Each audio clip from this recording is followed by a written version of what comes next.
Hello, this is Dr. Neha, and today we are going to discuss about the types of cancer treatments. तो basically 3 तरीके के cancer treatments most commonly use होते हैं, which is surgery, then radiotherapy या radiation therapy इसको बोला जाता है, and third is chemotherapy. These 3 are the major blocks of cancer treatments. सबसे पहला हेड एंड नेक के अगर बारे में मैं बात करूं पेशेंट्स की, तो सबसे पहला आता है सर्जरी. सर्जरी में जो पेशेंट्स का ट्यूमर होता है उसको निकाल दिया जाता है.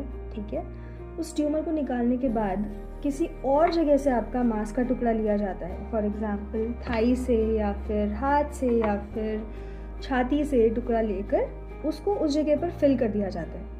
लेकिन कुछ केसेस में इतना बड़ा साइज़ होता है कि ट्यूमर को हम रिसेक्ट कर ही नहीं सकते, क्योंकि आसपास के एरियाज़ को वो इतना इन्वॉल्व कर लेता है, इतना इफ़ेक्ट कर देता है उसके ऊपर कि उसको सर्जिकली एक्साइज करना इम्पॉसिबल हो जाता है. उन केसेस के अंदर हम रिलाई करते हैं रेडियोथेरेपी के ऊपर एंड कीमोथेरेपी के ऊपर. तो रेडिएशन थेरेपी या फिर रेडियोथेरेपी ना सिर्फ इन केसेस के लिए होता है जिनका ट्यूमर साइज इतना बड़ा होता है, बल्कि उन केसेस के लिए भी होता है जहाँ पर हम सर्जरी नहीं कर सकते. फॉर एग्जांपल हमारा गला, जिसमें ओरोफैरिंग्स आ गया या नेज़ोफैरिंग्स आ गया, head and neck cancer patients में अगर मैं बात करूँ तो. ठीक है, तो इन केसेस के अंदर हमें रिलाई करना होता है radiation therapy and chemotherapy also in some cases. या फिर अगर बहुत बड़ी स्टेज पर है, मतलब अगर ज़्यादा एक्सट्रीम स्टेज पर चला गया है कैंसर, तो उन केसेस के अंदर हम जाते हैं for radiotherapy, chemotherapy and sometimes palliative therapy also.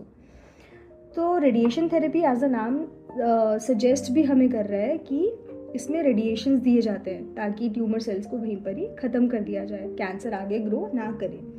And lastly is the chemotherapy in which chemicals are given to the patients. Chemical in the sense, नाम से पता चल रहा है कि हम ड्रग्स देते हैं पेशेंट्स को. ड्रग्स यानी कि मेडिसिन दिया जाता है इन फॉर्म्स ऑफ इंजेक्शंस या आईवी की फॉर्म में या फिर टैबलेट्स की फॉर्म में, ताकि कैंसर को जड़ से ख़त्म किया जाए. तो these are basically the 3 kinds and I hope आपको थोड़ा बहुत आइडिया लगा होगा कि किस तरीके से कैंसर का ट्रीटमेंट किया जाता है. and the next few videos I'm going to make for my fellow clinicians, so stay tuned. Thank you.